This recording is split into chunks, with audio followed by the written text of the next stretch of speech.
Hello, this is George Senda, the guy from Pittsburgh, and here is what I took off of an entire chicken.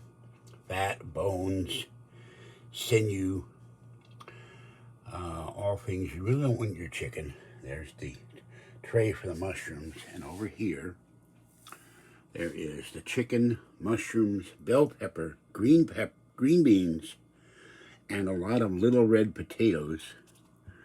I can dig up a potato here. There's a pound and a half of little red potatoes. I'm separating the two pieces because little girl likes my chicken. Give some to Mama Cat and Kitten. This will go in the oven, bake it for a couple of hours, and then I'll show you what it's like when it's done.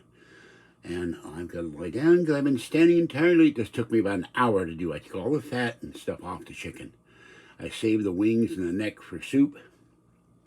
So we'll see what happens to this, and my lower back and my knee are starting to hurt. All right, this is part one. Have a great night. I'll catch you next time. This is George Senda, the guy from Pittsburgh. There's the chicken. Bye-bye.